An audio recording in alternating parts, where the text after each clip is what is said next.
మహాగణాధిపతయే నమః. ఓం గురుభ్యో నమః. ఓం శ్రీమాత్రే నమః. పరమేశ్వర స్వరూపమైనటువంటి జ్యోతిష మరియు ఇతర అనేకమైనటువంటి శాస్త్రములను మనకు అందించినటువంటి మహర్షులకి నమస్కారం. హయగ్రీవ హయగ్రీవ హయగ్రీవేతి యో వదేత్తస్య నిస్సరతే వాణి జన్హుకన్యా ప్రవాహవత్. అరుణాం కరుణాతరంగితాక్షీం ధృతపాశాంకుశపుష్పబాణచాపాం అనిమాదిభిరావృతాం మయూకైః అహమిత్యేవ విభావయే భవానీం. శ్రీమాత్రే నమః. ప్రేక్షకులకి ఆ లలితాంబిక అమ్మవారి యొక్క అనుగ్రహం పరిపూర్ణంగా కలగాలని మనస్ఫూర్తి కోరుకుంటూ మనం ఈరోజు చెప్పుకోబోయే టాపిక్ ఏమిటి అంటే, ముఖ్యంగా రాహుగ్రహం. రాహు సర్పగ్రహంగా చెప్తూ ఉంటారు, రాహుకేతువులు ఇద్దరిని కూడా. అందులో ముఖ్యంగా ఈరోజు మనం చెప్పుకునే దాంట్లో రాహువు ప్రతి లగ్నానికి, అదేవిధంగా లగ్నం తెలియని వారి రాశి వారికి ఎక్కడెక్కడ ఉంటాయి, ఎటువంటి ఫలితాలు ఉంటాయి, అందులోని మంచి ఫలితాలు ఎలాంటివి ఉంటాయి, ఇబ్బందికరమైన ఫలితాలు వచ్చినప్పుడు ఎటువంటి పరిహార మార్గం చేసుకోవాలి అనేటువంటి విషయాన్ని ఇప్పుడు మనం తెలుసుకుందాం. అయితే ఈ విషయాలు చెప్తుంది నేనైనప్పటికీ కూడా చెప్పేసిన సాక్షాత్ లలిత అమ్మవారిగా భావిస్తూ ఒక్కొక్క లగ్నము గురించి మనం తెలుసుకుందాం. వృషభ లగ్నము, వృషభ రాశి. వృషభ లగ్నానికి రాహు శుభుడే. అంటే కొన్ని గురువర్గ లగ్నాలు, శనివర్గ లగ్నాలు ఉంటాయి. ఆ పరంగా తీసుకుంటే వృషభానికి చాలా మంచివాడు, అందులో ఎటువంటి సందేహం లేదు.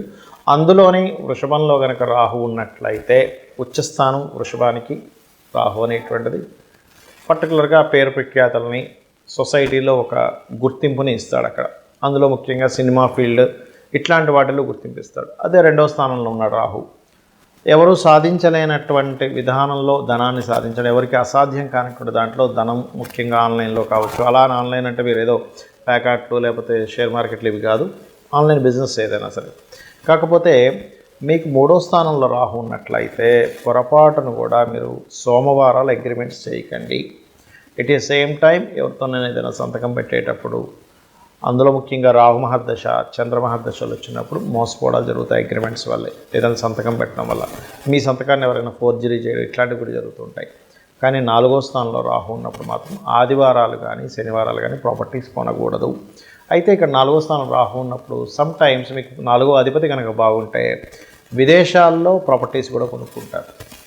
బట్ అదే రవి గనక నీచబడి బాలేడు అనుకోండి, ఖచ్చితంగా మీరు ప్రాపర్టీస్ కొనుగోలు చేసేటప్పుడు ఏదైనా గవర్నమెంట్ రిలేటెడ్ సంబంధించినటువంటి ఇబ్బందులు కొన్నిసార్లు చూడండి, మనం చూస్తూ ఉంటాం. మనం ఇవాళ రేపు మనం చూసాం కూడా, సిటీలో కూడా మనకి హైడ్రా అని గవర్నమెంట్ ద్వారా వచ్చిన ఇది, అంటే అక్కడ మనకు పర్మిషన్ ఉందో లేదో తెలుసుకోకుండా కొనుక్కోవడం, ఇట్లాంటి ఇబ్బందులు వస్తూ ఉంటాయి. పంచమ రాహు వృషభ లగ్నానికి మంచి, అంటే cinema related, anything creative related thoughts చక్కగా ఇస్తాడు. అదేవిధంగా వీరి యొక్క సంతానం కూడా విదేశాలకు వెళ్ళడం ద్వారా సక్సెస్ అవ్వడము, ఇట్లాంటివి కూడా చక్కగా జరుగుతాయి. ఆరో స్థాన రాహు కూడా వృషభ లగ్నానికి పరాక్రమ యోగాన్ని, సోషల్గా బాగా దూసుకు వెళ్ళడం కానివ్వండి, లేదా లీగల్ మ్యాటర్స్లో చక్కగా గెలుపు అనేటువంటివి ఇస్తూ ఉంటాడు. కాకపోతే ఏడవ స్థానంలో కనుక వృషభ లగ్నానికి కనుక రాహు ఉన్నట్లయితే ఖచ్చితంగా మీరు వివాహము చేసుకునే విషయంలోనే, జీవిత భాగస్వామిని ఎంపిక చేసుకునే విషయంలోనే, మరియు బిజినెస్ పార్ట్నర్షిప్స్ రిలేటెడ్ విషయంలో చాలా జాగ్రత్తగా ఉండాలి.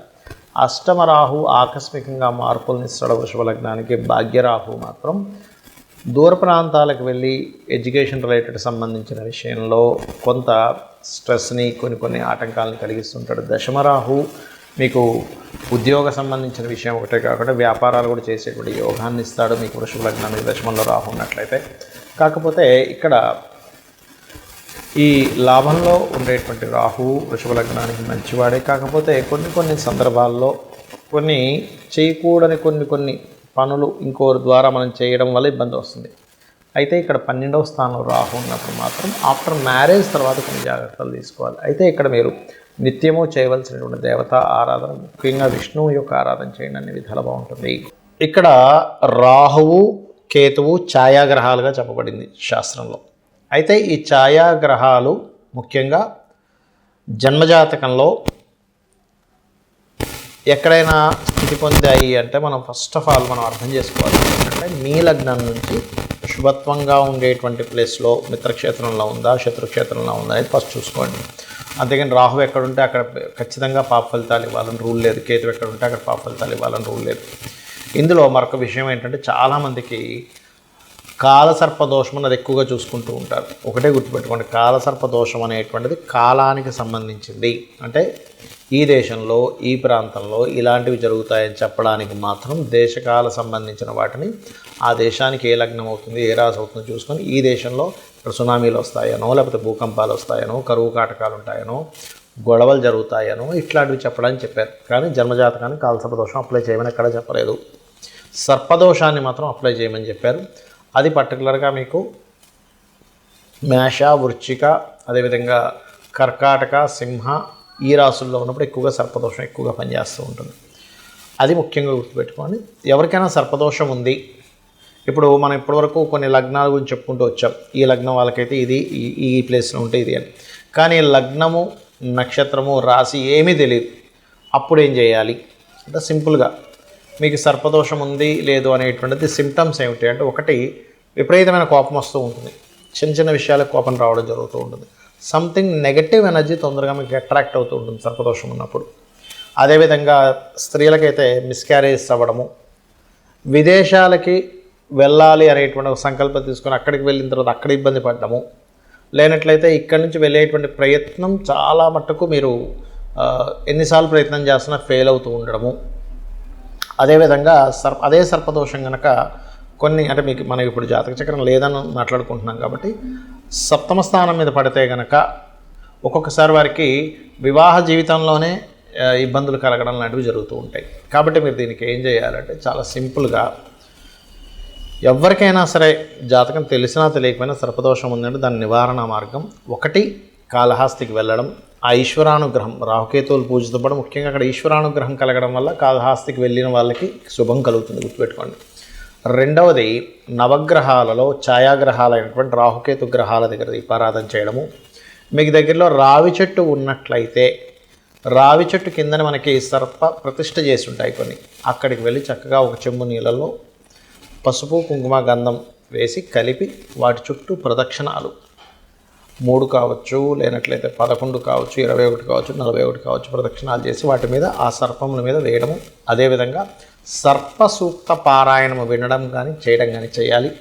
మరియు దీంతోపాటు ముఖ్యంగా మీరు చేయవలసినటువంటిది రాహువుకి అధిష్టాన దేవత అయినటువంటి దుర్గాదేవి యొక్క ఆరాధన, కేతువుకి అధిష్టాన దేవత అయినటువంటి గణపతి యొక్క ఆరాధన చేయాలి. అయితే ఇక్కడ ఎవరికైనా పర్టికులర్గా ఈ రాహుకేతువుల యొక్క ప్రభావం మరింత ఎక్కువగా ఉందండి, ఏం చేయాలి అని అనుకుంటే కనుక సింపుల్గా ఏం లేదు, మీరు కనీసం 6 నెలలకు ఒక్కసారైనా సరే కాళహస్తికి వెళ్ళి వస్తూ ఉండండి. ఈశ్వరానుగ్రహం ద్వారా కూడా దాని ప్రభావం పూర్తిగా తగ్గుతుంది.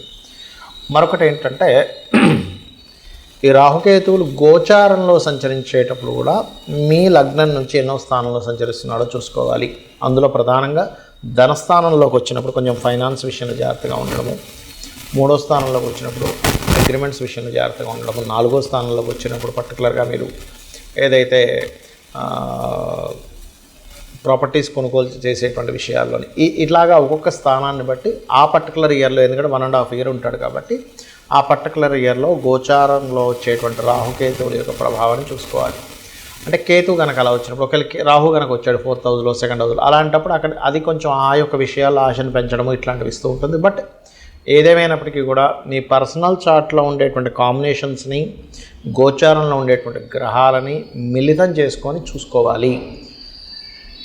ఇక ఈ యొక్క రెమెడీ చేసుకుంటూ గోశాలకు వెళ్ళి ఏదైనా చేయాలి అనుకుంటే గోవులకి బెల్లంతో కూడినటువంటి 4 ఉండల్లా తయారు చేసి గోవు తినిపించండి, మరియు గ్రాసము తినిపించండి. రాహుకేతువుల దోషం అనేటువంటి పూర్తిగా తగ్గుతుంది.